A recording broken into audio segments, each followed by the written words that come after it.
Merci d'applaudir très fort.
Je voudrais saluer également cette dame. La parole est en or parce que nous avons participé à un séminaire. La parole est en or parce que la parole n'est pas facile, monsieur le ministre. Et comme la parole n'est pas facile, le coq de la Baboué est là pour vous, avec tous ceux qui sont des faiseurs de paix.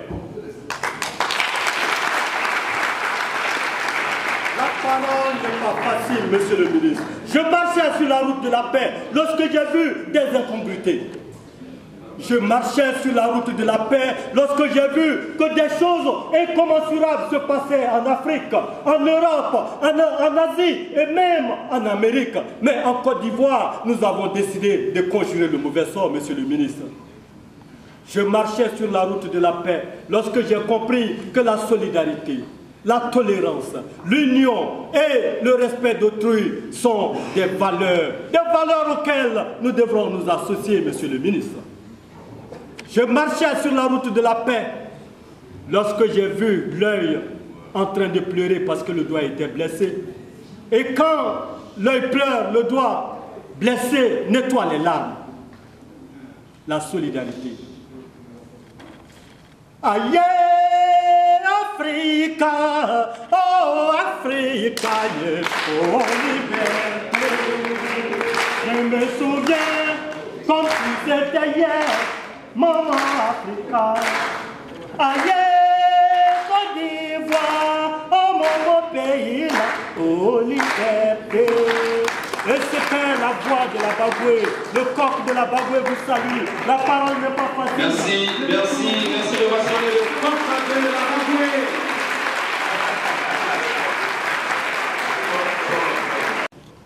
Son Excellence, Monsieur l'ambassadeur du Royaume du Maroc, Monsieur le représentant du ministre de l'Éducation nationale et de l'enseignement technique, Monsieur le représentant du gouverneur du district, Madame la secrétaire générale, représentant Monsieur le préfet de région des Lacs, j'entends, Madame l'adjoint au maire, représentant le maire de la commune de Yamoussoukro, Madame la directrice du département de la recherche de la paix de la Fondation Félix Houphouët-Boigny, Mesdames et Messieurs les membres de l'ISESPO, Monsieur le représentant le représentant spécial. Le représentant de la représentante spéciale du secrétaire général de l'ONU,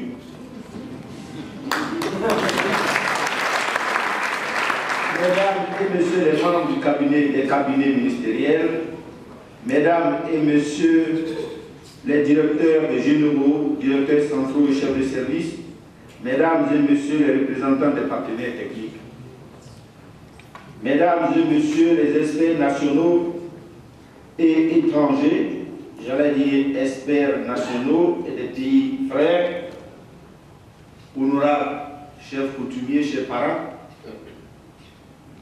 mesdames et messieurs, en vos rangs, grades et qualités, chers participants au présent séminaire, chers amis de la presse nationale et internationale, chers étudiants et chers étudiants, honorables invités, mesdames et messieurs.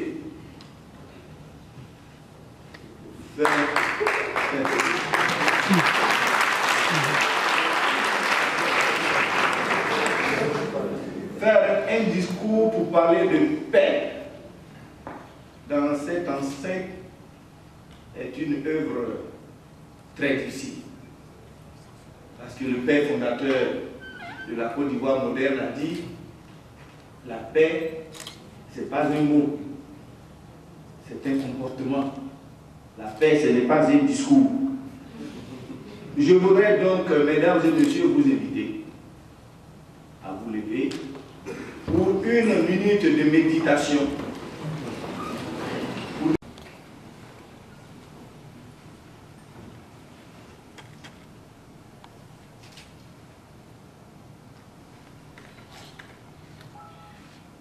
Merci. En ce lieu symbolique, pour procéder à l'ouverture officielle du Centre régional d'éducation à la culture de la paix.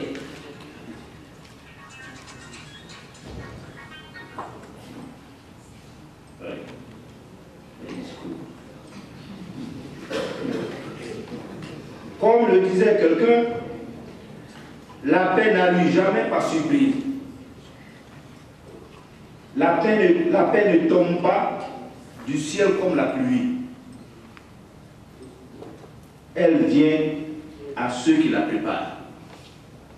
Aujourd'hui, nous sommes justement réunis dans cette enceinte pleine d'histoire pour créer un cadre régional dont la mission principale sera d'éduquer et de former à la culture de la paix.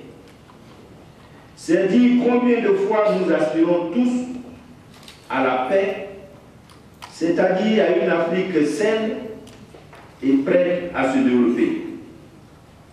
En cette heureuse circonstance, je voudrais avant tout exprimer toute ma gratitude et toute la gratitude du gouvernement ivoirien à l'organisation islamique pour l'éducation, les sciences et la culture ISESCO pour cette belle initiative et pour avoir choisi de créer ce centre en Côte d'Ivoire.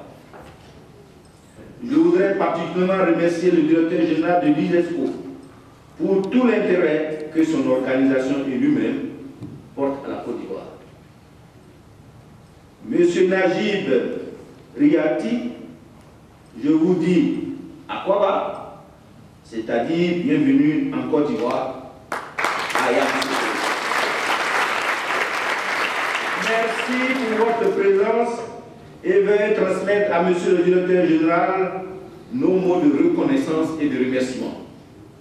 Je salue et remercie également tous les participants nationaux et venus des pays frères qui ont bien voulu accepter d'effectuer le déplacement de Yamoussoukro. Mesdames et messieurs les experts, votre présence nombreuse et surtout qualitative témoigne de tout l'intérêt que vous accordez à la promotion de la paix partout sur notre continent. Mesdames et messieurs, la cérémonie qui nous réunit ce matin est l'aboutissement d'un long processus qui a commencé en 2008. En effet, c'est à cette date que l'ISESCO a proposé aux autorités ivoiriennes le projet de création d'un centre régional d'éducation à la culture de la paix qui devrait être logé à la fondation Félix Houphouët-Boigny pour la recherche de la paix. Les procédures administratives ont alors démarré pour aboutir à la signature d'un accord entre l'ISESCO et le gouvernement ivoirien le 4 octobre 2013. Le centre, qui est l'une des initiatives concrètes de l'ISESCO, s'inscrit dans le cadre de la mise en œuvre de ces programmes pour l'éducation aux valeurs de la paix. La Côte d'Ivoire, avec la Fondation Félix Houphouët-Boigny pour la recherche de la paix, s'est engagée à offrir les garanties nécessaires pour la création et le fonctionnement d'un tel centre, à travers lequel l'ISESCO compte appuyer ses États membres francophones dans la formation du cadre pédagogique à l'enseignement des matières relatives au dialogue et à la culture de la paix. L'ISESCO et l'UNESCO sont deux organisations qui ont le même champ d'action et qui partagent les mêmes objectifs de recherche de la paix à travers l'éducation, les sciences, la culture et la communication. C'est pourquoi la Fondation Félix Houphouët-Boigny a été naturellement choisie pour abriter le centre. Mesdames et messieurs, honorables invités, nos États africains sont confrontés à des tensions politiques, des conflits ethniques et religieux, des conflits armés et des violations massives des droits de l'homme. Cette montée de la violence, vous en conviendrez, déstabilise nos économies et porte préjudice à nos systèmes éducatifs et anéantit notre système de solidarité légendaire et augmente le niveau de pauvreté de nos populations. Ces diverses tensions et conflits résument en partie le désengagement du retrait ou de la démission des citoyens du jeu démocratique. L'incivisme s'est aujourd'hui largement répandu dans toutes nos sociétés et menace plus que jamais d'amplifier ces crises. Face à cette situation, il s'impose à nous de promouvoir les valeurs démocratiques et d'adopter de nouvelles attitudes afin d'amener nos populations à vivre ensemble, quelles que soient leurs différences sociales et leurs désaccords idéologiques ou religieux. C'est justement le défi de l'éducation et de la culture de la paix. C'est justement le défi que l'éducation à la culture de la paix est appelée à relever. Ce centre arrive à son heure. Il est mis en place pour faire face à ce défi majeur. Son but ultime, c'est de contribuer à asseoir durablement la paix dans la région ouest africaine par la promotion de la culture de la paix et le renforcement des capacités des cadres des États membres dans ce domaine. Mesdames et messieurs, honorables séminaristes, la quête de la culture de la paix est une noble mission qui ne prend jamais fin. Nous devons toujours chercher à construire et entretenir la paix. L'intérêt que l'ISESCO accorde à la promotion de la paix tire ses fondements dans la religion musulmane qui, comme toutes les autres religions, affirme l'unité de l'origine humaine et prône le dialogue pour permettre l'entente entre les peuples, instaurer la paix et la sécurité dans le monde et préserver la dignité de l'homme. Mesdames et messieurs, avant de clore mon propos, je voudrais remercier les responsables de la Fondation pour le travail abattu. Je salue particulièrement Dr Doumbia Guineba qui, dès le départ, a cru en ce projet et a tout mis en œuvre pour qu'il aboutisse.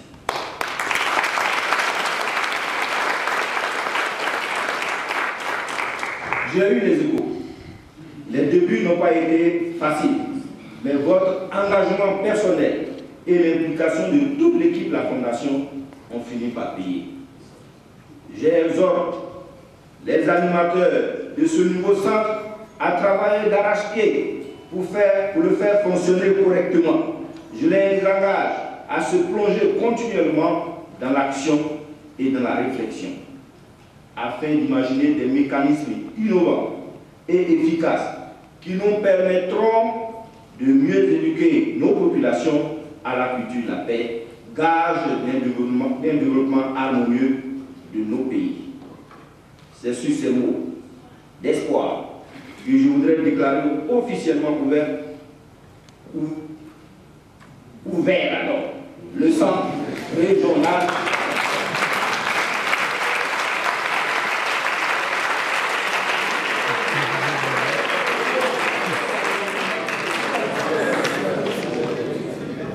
C'est sur ces mots dits que je voudrais déclarer officiellement ouvert le Centre régional d'éducation à la culture de la paix, CRECP.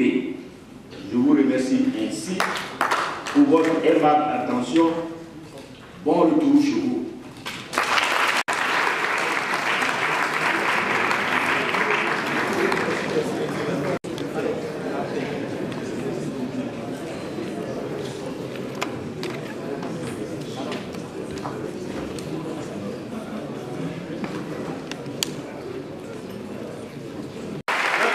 Monsieur le ministre de l'Enseignement supérieur et de la recherche scientifique.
Audio Jungle.